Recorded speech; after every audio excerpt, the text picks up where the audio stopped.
شاکره کجا رفت؟ من نمیدونم. تو با سمیر اونجا این همه چی میگفتین؟ حرف خاصی نمیزدیم. شما اون همه وقت کنار همدیگه وایساده بودین. من بهشون شیرینی دادم و یه ذره احتیاط کن. لازم نیست با هر کسی گرم بگیری. اگه ظفر ببینه ممکنه ناراحت بشه. داداش ظفر چه مشکلی داره؟ اون داداشت نیست، پسر عمته. اون اصلا خوشش نمیاد تو با هیچ پسری حرف بزنی.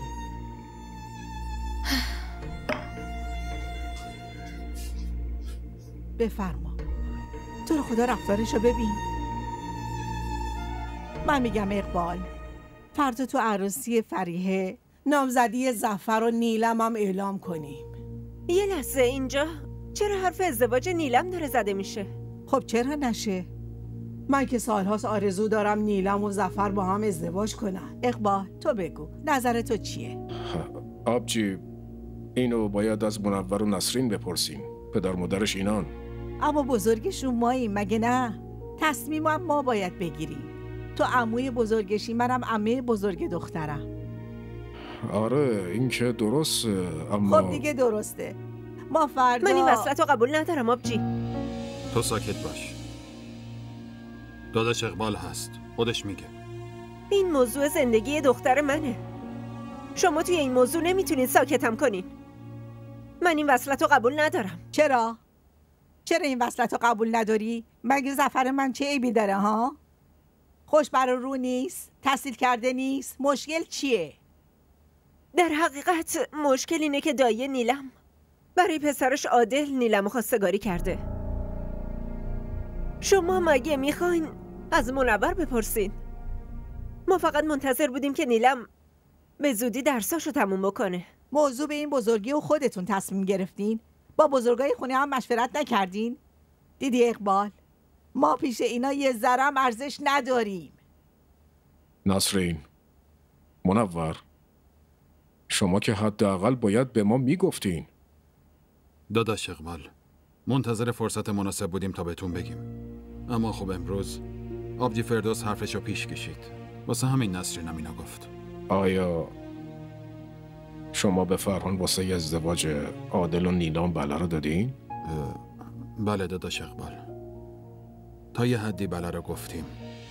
راستش نسرین همین یه دونه داداشو داره، واسه همین نمیخواست ناراحتش کنه. آهان، خانواده شوهر ناراحت بشه عیب نداره، فقط خانواده پدرش ناراحت نشن. آخه ظفر من چی کم داره؟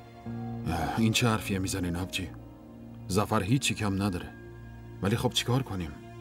از قبل قولش رو دادیم. باور کنید اگه قول نمیدادیم ظفر انتخاب اولمون بود. باشه دیگه بیخیال.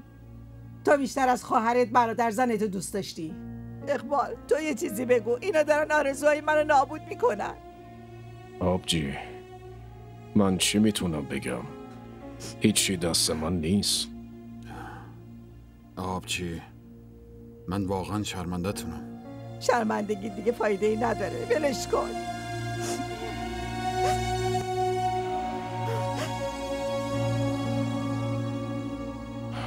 منور، حداقل اینو به من میگفتی. خانده داشت، ما از کجا میدونستیم آبجی یهویی حرفشو پیش میکشه؟ وگرنه حتما بهتون میگفتیم. در ضمن شما عادلم دیدین، با این وصلت که مخالفتی ندارین. برای نیلم مناسبه مگه نه؟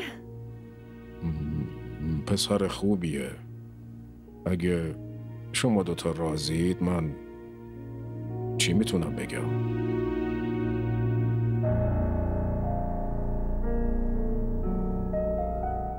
ستم है खुदाया क्यों प्यार